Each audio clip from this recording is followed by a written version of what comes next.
Hello everybody and welcome to my third reaction video of the Lantern Quartz videos by Beware. For this one I'm going to do my best not to yap your ears off with my nonsense, but obviously I will give my insight to whatever people he chooses for whatever Lantern Corps. With all that out of the way, let's get to it immediately. Who would make a better Green Lantern, Goku or Vegeta? What about a Yellow Lantern? Does Sukuna spread more fear or Makima? We're about to dive into every individual Lantern Corps and pick 3 perfect candidates for each, some of which I guarantee you won't see coming. For the Life Lantern Corps, I could see it being Luffy. Like, he's really full of life. But that's just a guess.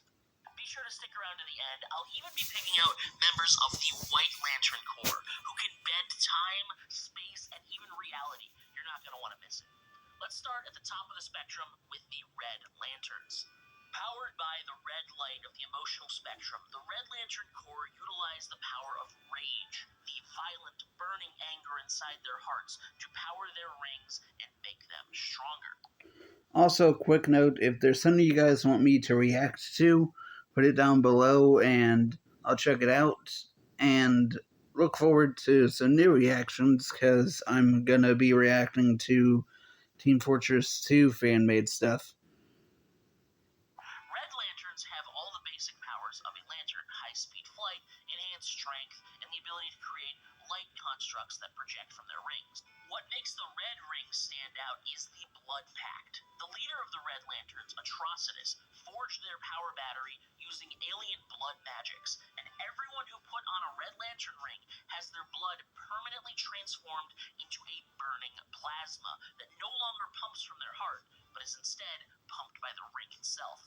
They can regurgitate this burning plasma to corrode and destroy the constructs of other lanterns. But if a Red Lantern ever removes their ring, they will die from the lack of real blood in their body. Hardcore.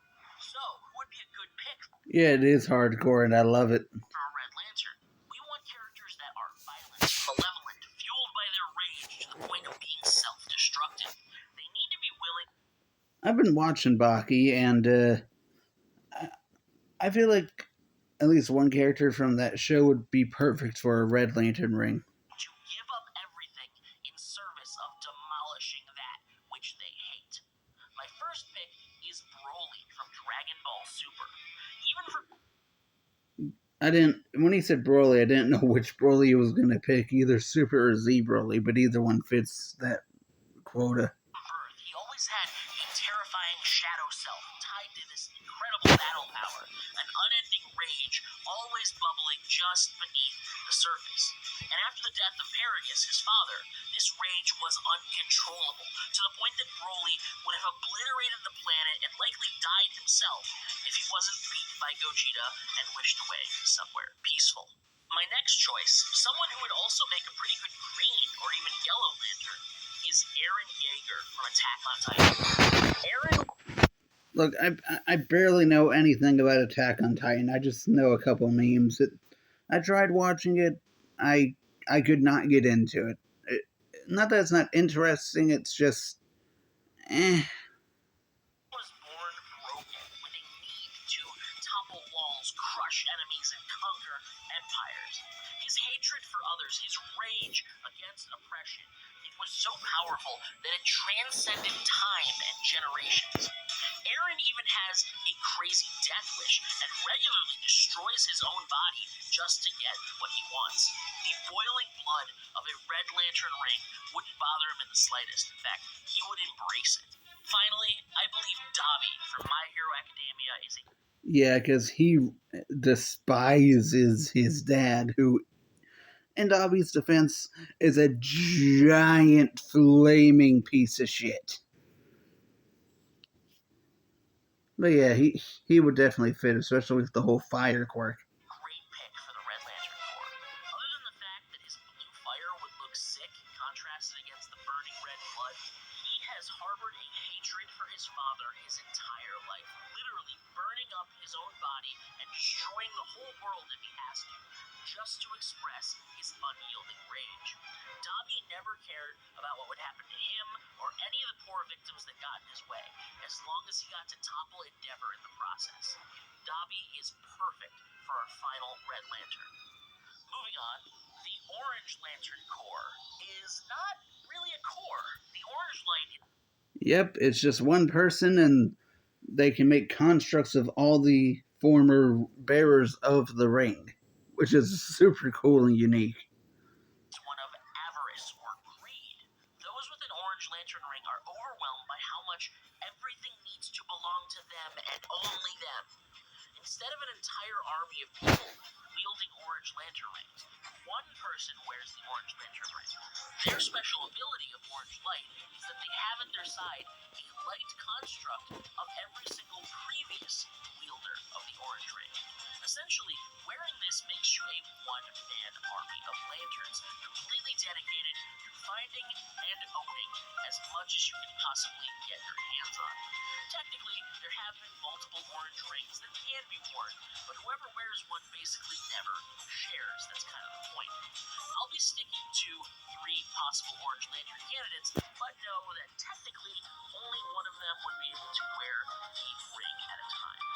First, probably the most obvious choice, Greed from Full Metal Alchemist Brotherhood. Another anime I've barely watched, but I am interested in seeing and watching this anime. But yeah, this guy is literally the Sin of Greed. It would make perfect sense that he's an obvious candidate for this.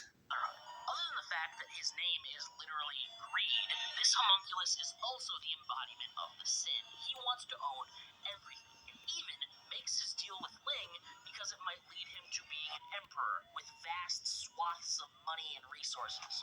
Greed stayed true to his nature until the end, and would love the orange ring and the power that it entails. My next choice, again, the name is kind of a dead giveaway, All for One from My Hero.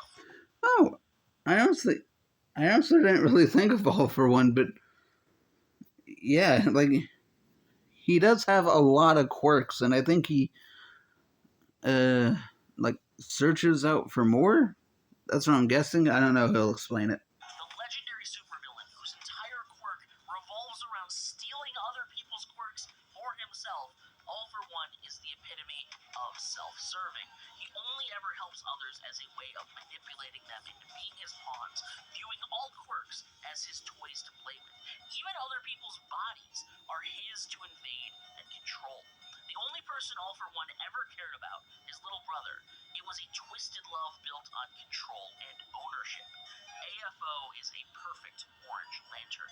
My final pick is Ryusui from Dr. Stone. If you haven't seen Dr. Stone, please I have not. do yourself a favor and go watch it. It's fantastic. Ryusui was the son of a billionaire international conglomerate CEO. Oh, I've heard of this guy. I haven't seen the anime, but I have heard of this guy. In the old world, he was known as a greedy playboy, always surrounded by beautiful women, expensive cars, and the nicest clothes. In the stone world, he only helps the heroes because it's an opportunity to establish himself now as the new richest man on the planet, and is very vocally inspired by nothing other than his own constant desire to have more. He would probably make one of the most ambitious Orange Lanterns possible. And with that, we're on to the really fun thing. The Yellow Lanterns of the Sinestro Corps are powered by fear. Ruled by Sinestro, each of the Yellow Lanterns pledge their allegiance to him when they charge their batteries. Because yellow is next to green, towards the center of the emotional spectrum, it doesn't have any particularly unique abilities. A Yellow Lantern ring primarily just creates constructs, although it does automatically generate constructs based on the fears of whoever the ring is being used against, which is very helpful. That's because the Sinestro Corps are powered by fear, not the fear they feel themselves, but the ability to inflict fear in others. To be a powerful Yellow Lantern, you must relish in the fear of others, and masterfully command your presence in their eyes. You gotta be scary. Of course, there are a ton of anime characters, mostly villains, that are great at spreading Yep, especially Dofi and Frieza. fear, so I had to mentions go to Frieza from Dragon Ball Z. Sorry about that, everybody. I'll put this on vibrate. Okay, I'm back. And Muzan from Demon Slayer. Both excellent picks, but we can only have 3. My first choice, you know I had to include him, the King of Curses, Ryomen Sukuna from Jujutsu Kaisen. Sukuna is the king for a reason, a ruthless, malevolent monster that every single Jujutsu sorcerer is terrified to fight, and even curses themselves instinctually avoid due to his unnerving aura.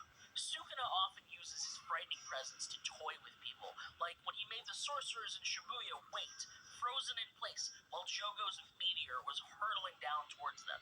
Sukuna is not only magnificent at invoking fear, but he relishes it, he loves it. Nothing brings him more joy. My next pick... Yeah, I barely know anything about this guy either, but yeah, he is a terrifying menace. ...is from the world of Chainsaw Man. Minor manga spoilers, by the way, but I'll keep them light. This entire universe is actually perfectly designed for the Sinestro Corps. Devils in this world grow stronger the more people fear them, exactly how the yellow power rings work. I considered all of the horsemen, the primal fears like darkness and falling devils, and even true Chainsaw Man himself. But I decided Makima was the best fit. She's known by... The red-haired baddie? Okay. ...governments all over the world who are all looking for any opportunity to take her down.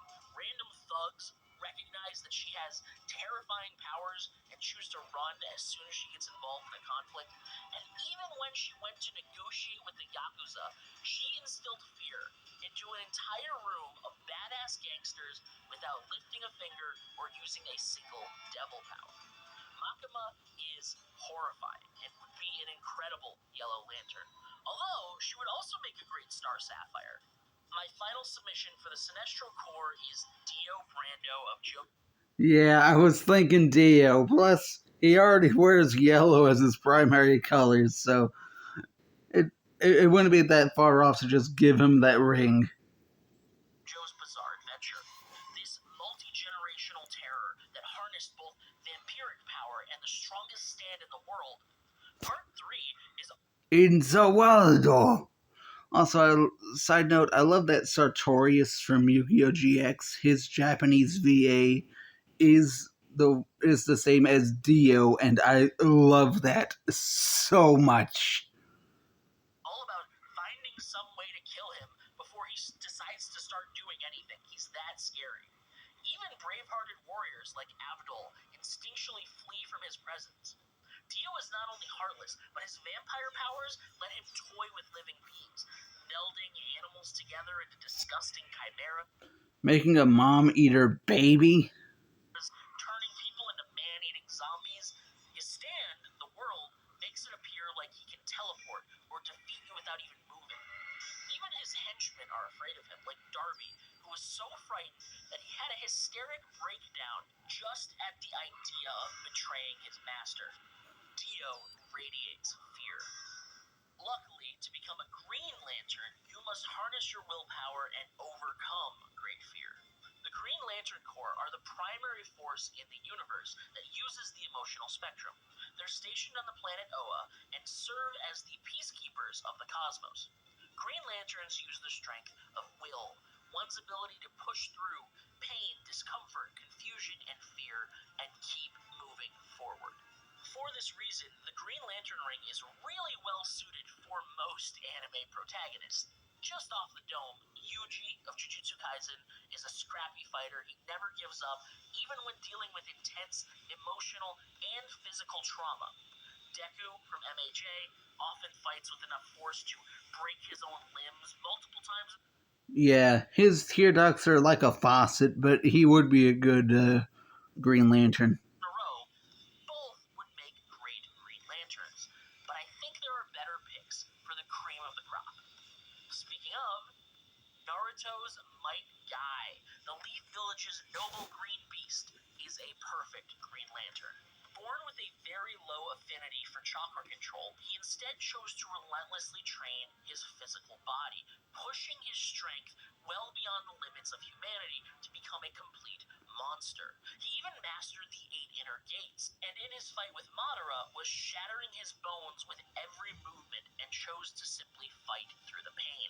His willpower is stupidly high, and he overcame the fear of never becoming a great ninja, instead paving his own And he became one of the greatest ninjas. path forward. My next pick, which might ruffle Let's see. Vegeta. I don't know who that person is next to him.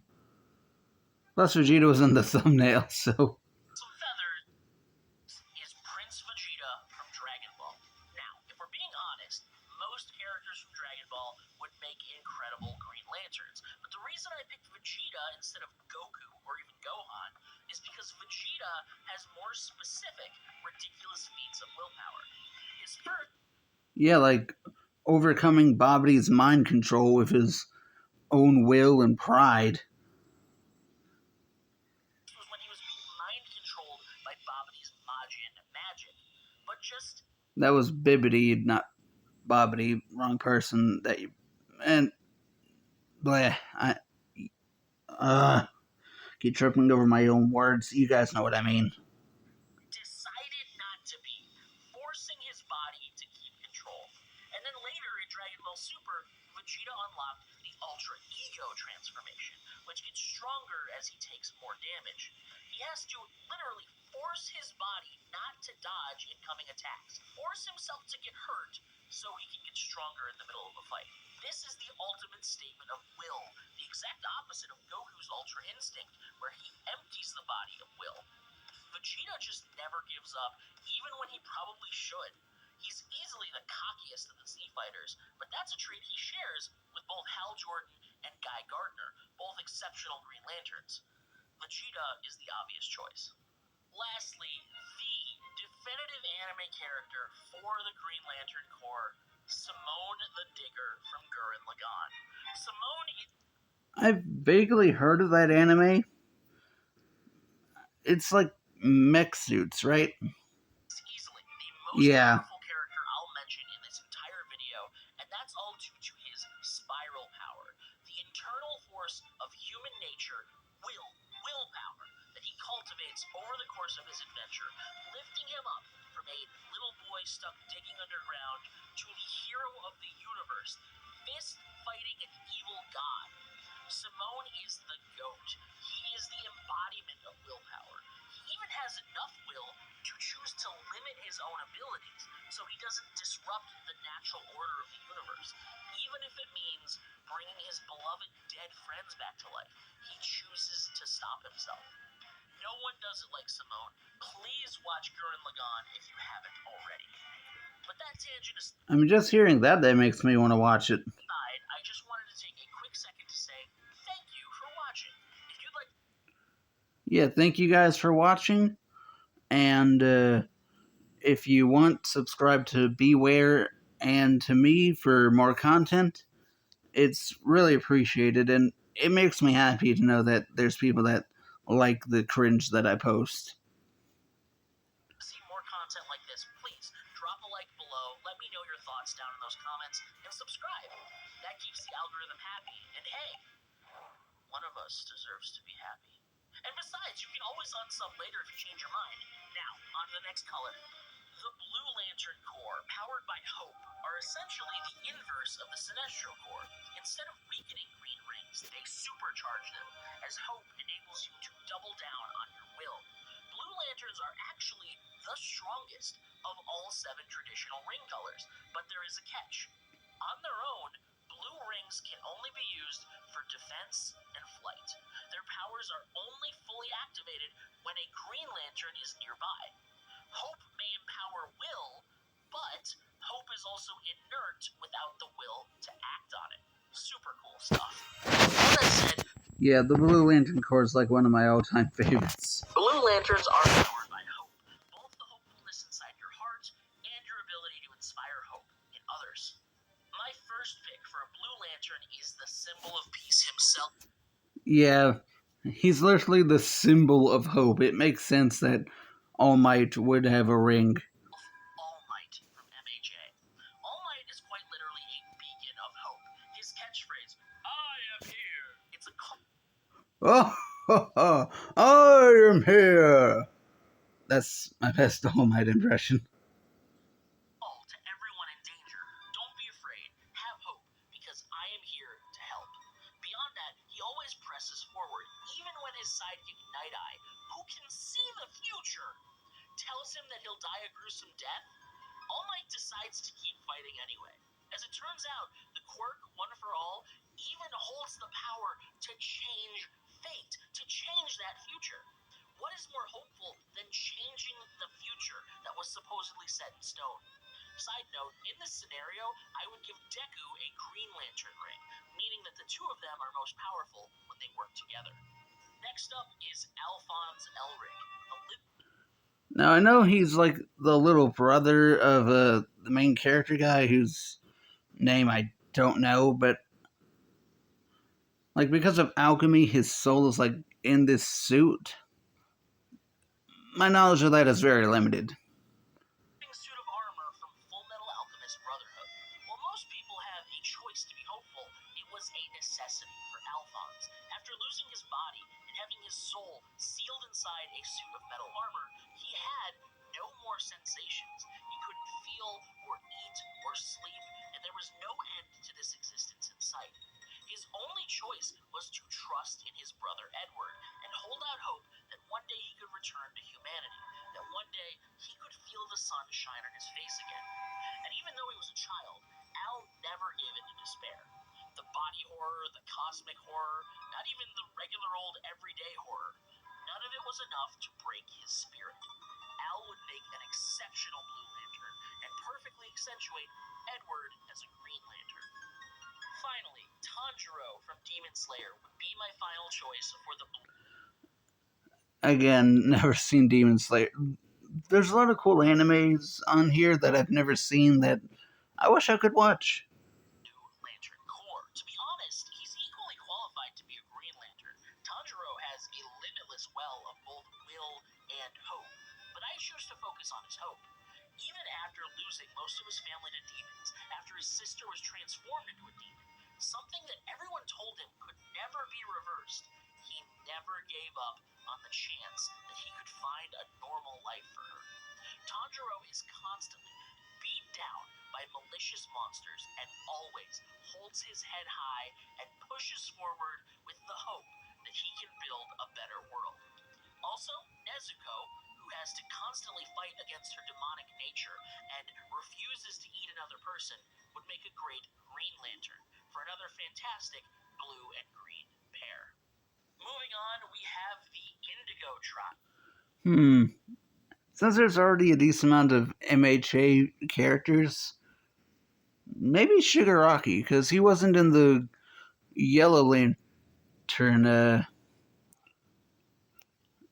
part of the video, so maybe. A very unique faction of the emotional spectrum that draws upon the power of compassion. What's different about the Indigo Tribe is that they do not seek out people with powerful compassion inside their hearts, like you might think. Instead, they purposefully try to find the most sadistic and cruel sociopaths in the whole universe and forcefully co-opt them into the tribe, overloading them with compassion and rehabilitating them as they join into what is sort of like a hive mind. Members of the tribe abandon everything and dedicate themselves to spreading kindness throughout the universe. They give up all their possessions so they don't have uniforms, but instead apply the Indigo logo on their body with paint. Instead of lanterns, they carry hand-carved staffs. And because compassion is born from empathy, Indigo power rings can mimic the powers of any other rings that are close by. They can create the burning plasma when next to a red lantern, or boost green rings if a blue lantern is nearby, etc. They also have the unique power of teleportation. They can move anywhere in the universe in an instant. My first pick for the Indigo Tribe is Killua Zoldyck from Hunter x Hunter. Killua is from a family of ruthless assassins. He can and has brutally murdered those standing in his way, adopting a sociopathic mask that makes him terrifying to watch. But he's also had a natural inclination towards compassion that I think the ring would pick up on. He was always the kindest of his family members towards Aluka and formed a selfless friendship with Gon, despite how aimless he was before the hunter exams. My next pick is Katsuki Bakugo. Oh yeah, Bakugo also works. I was thinking Shigaraki, but no, I don't know why I didn't think of Bakugo. Of MHA. Bakugo has always been a sadistic monster ever since Chapter 1, when he told Deku to take a swan dive off the roof of their middle school. For God's sakes, his hero name is Explosion King Murder God Dynamite. He's always screaming about how much he wants to murder not only villains, but anyone who gets in his way and smear them across the pavement. Bakugo's natural aversion to compassion, the result of his superiority complex, was his whole character arc. He learned that being a hero was about saving people just as much as it was about beating the bad guys, and how to reach out a hand to others. Bakugo would make an excellent Indigo Tribe member, as his violent tendencies would be quelled by the calming light of compassion. Lastly, Gaara of the Hidden Sand from Naruto is an ideal Indigo Ring. Yeah, he was insane and early on and against like Rock Lee and stuff. Bearer. Cursed from birth to be a Jinchuriki with the one tail trapped inside of him, he was molded into a ruthless monster by his village. His forehead tattoo, Eye, symbolizes this, a monster who only loves himself, devoid of compassion or empathy. But after his battle with Naruto, learning the value of connecting with others, Gaara became one of the most compassionate characters in the series, willing to die protecting the very sand village that made him into a monster as a child. Gaara is practically the perfect choice for the Indigo Tribe. Finally, we reach the end of the emotional spectrum, the violet light of love, harnessed by the star sapphires. This is one of the more confusing emotional lights due to the multifaceted nature of love. A mother loves her children, but a husband loves his wife, and in a twisted way, a stalker loves his victim too. True, and then there's Yandere's that could easily be part of this core. The star sapphires don't discriminate on what type of love you feel, or even whether this love is healthy or selfless, just that you feel it strongly. Funny enough, they did used to discriminate based on sex. Only women were allowed in the Star Sapphire Corps, but this rule has since been removed. As for powers, the Star Sapphires have two unique attributes. First of all, love is stronger when it is shared. So whenever two or more violet ring bearers are gathered together, their power is boosted. The more sapphires that work together, the greater the boost is. Secondly, Star Sapphires can utilize a crystallization, forming a violet crystal barrier around someone and trapping them in a suspended animation, and even mind controlling them to love the person who's wearing the ring, a sort of possessive, domineering expression of love.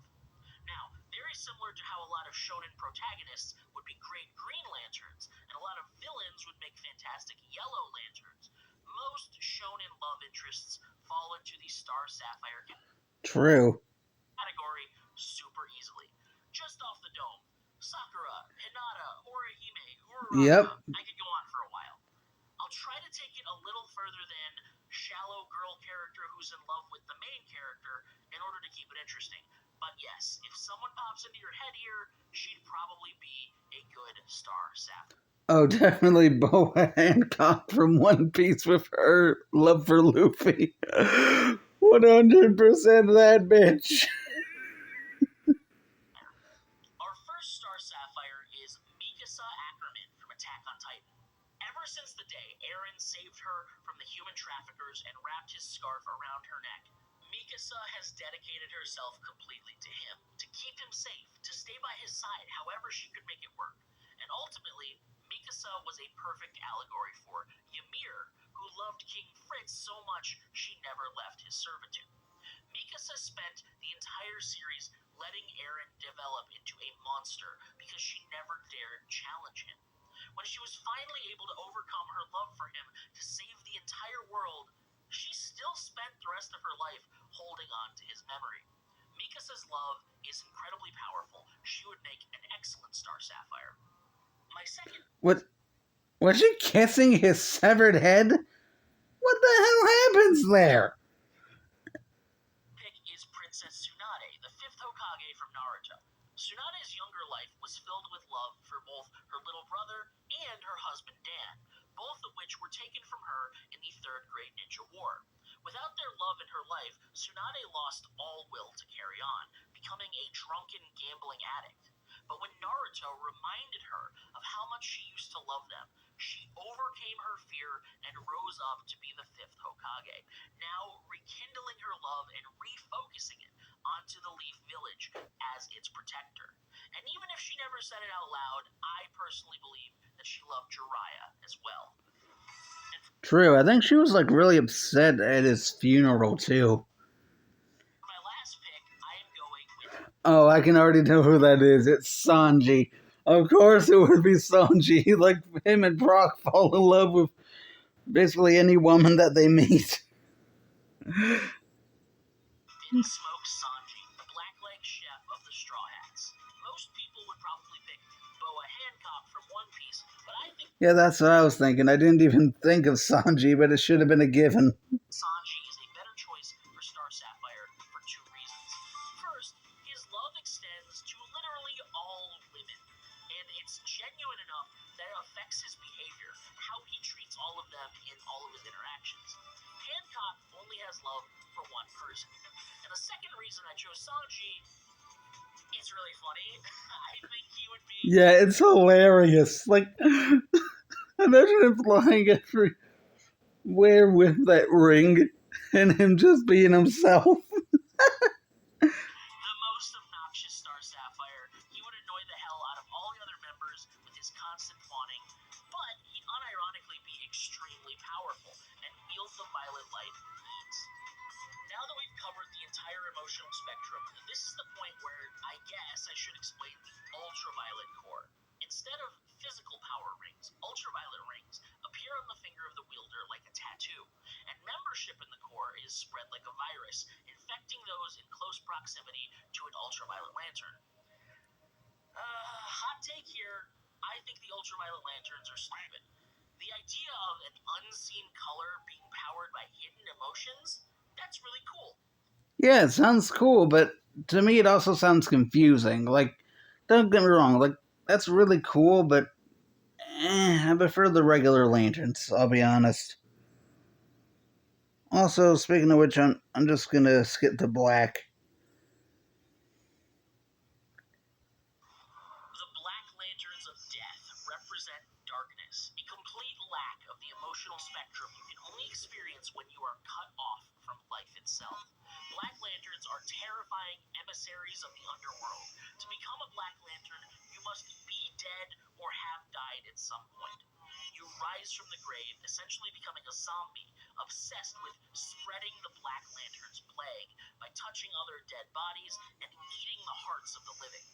Black Lanterns can mimic the powers of the other Lantern Corps members, as well as spread out a blanket of darkness, almost like a domain expansion that cuts off Yeah, my knowledge of domain expansions is limited, but yeah, that does sound like that. other lanterns from the light of their emotional batteries. The only thing that can prevent you from being overtaken by a black ring is if you are completely at peace with your death. Because Black Lanterns are the dead who spread death wherever they go, I had to think carefully on who would be the best fits. My first pick is the Mad God Zamasu from Dragon Ball Super, the same Kai who stole Goku's body to become Goku Black and... Look, I'm not defending what Zamasu did, but you have to agree that Goasu, he wasn't a horrible teacher, but he could have handled Zamasu so much better than what he did. And none of that shit would have happened. We can all agree on that, right? Right? I hope you can. interfused with his alternate timeline self. Zamasu was the creator of the Zero Mortal Plan, slaughtering every single living being in the entire universe, so only the gods would remain.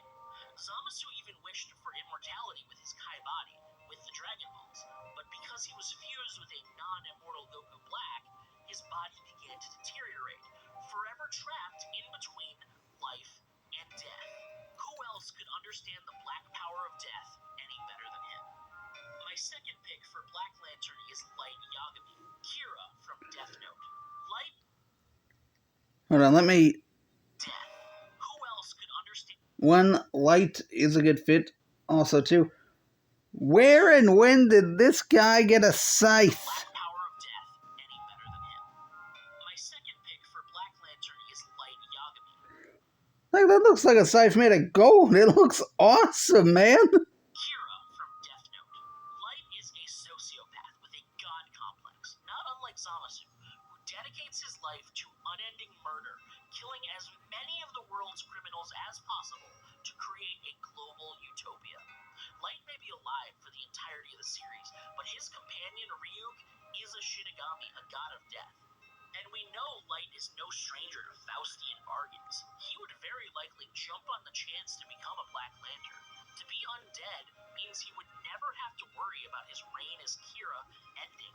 He could spread death across the world unabated forever, like a real god. Yep. Finally, Madara Uchiha. Yeah, Madara is also a good pick. The Shadow of the Leaf, is a perfectly suited person for the Black Power Ring. Not only is Madara undead, a reanimated corpse parading around the battlefield, slaughtering everyone who dares cross him, but he even hates life on a fundamental level. His entire goal is to activate the Infinite Tsukuyomi, an all-powerful genjutsu cast onto the full moon that traps everyone in an unending dream. Madara is a walking corpse that only knows how to kill and keep people from living their real lives. His potential as a Black Lantern is incredible. Well, incredibly terrifying. Yep. Oh, wait, sorry. Actually, I said that Black Lantern rings have one weakness, that they don't work on people who rest in peace. But it turns out the black stench of death can be cleared one other way. The blazing light of life. The White Lantern. I still think Luffy could be a White Lantern, because he's literally full of life. To utilize the full power of the emotional spectrum. You know how if you shine a white light through a prism, it can split into a rainbow? That's what White Lanterns are. A collection of the entire force of the emotional light brought back together again. The ultimate power of life, the white light of creation. A single White Lantern can wipe out entire swarms of Black Lanterns in an instant with godlike power. They can heal wounds, raise the dead back to life, and perform every single power of the other lights. Create hard-light doppelgangers like an orange ring, duplicate the fears of others like a yellow ring, the crystallization of a violet ring, all of it. Finally, the white ring holds within it the life equation. You might be familiar with the anti-life equation, the ever-elusive piece of knowledge that Darkseid is always seeking, so he can use it to subjugate the universe. This is the opposite, the ultimate expression of life, creation, and freedom. It lets the wielder completely rewrite the reality of the multiverse. This incredible power is only bestowed on two types of people. The first, someone who completely masters the emotional spectrum, tapping completely into their emotions of rage, avarice, fear, will, hope, compassion, and love. I wonder who he's gonna pick. With all these mastered, you can transform a Green Lantern ring into a White Lantern ring. The second way to get a white ring is to be gifted one by a current White Lantern. These rings are only given to those with an intense zeal for life, who have within them the power to create and protect it. So, who did I pick to hold this godlike power? Our first White Lantern is Giorno Giovanna of JoJo Part 5, Golden Wind. Giorno's stand, which is a reflection of the soul, is Gold Experience. Gold Experience is all about creating life, imbuing the inert with life force, Off topic, but I wanna watch JoJo's again, because I used to watch it on Tubi. transforming a book into a hopping frog or a paper into a flying butterfly. He can sense the life energy of other beings and even heal himself and others. Giorno was dedicated to cleaning up his streets to get rid of drugs, and did so by creating life, using that life to defeat evil. Even his Requiem stand, the evolved form of Gold Experience, wields godlike power